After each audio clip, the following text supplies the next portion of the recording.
Pero kailangan din natin ng sistema na tapat, diretsyo, at walang bahid ng korupsyon. Hindi ito ang unang bagyo at tiyak hindi rin ito ang huli.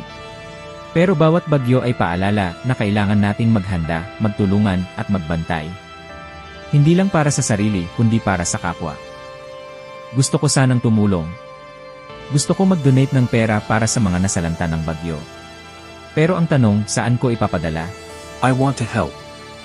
I want to give what I can to those devastated by the storm. But the real question is, where can I send it, where it truly reaches them?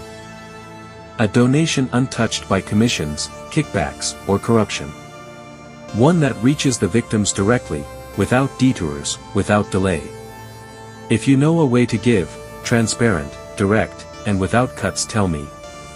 I want to help, but I want to be sure that help is real, and it truly gets to those who need it. Hindi natin kayang pigilan ang bagyo. Pero kaya nating pigilan ang kawalan ng malasakit. Kaya nating ituwid ang daan ng tulong. Kaya nating siguraduhin na ang bawat sentimo, bawat sakripisyo, ay may patutunguhan. Ito ang panawagan. Hindi lang para tumulong, kundi para tumulong ng tama.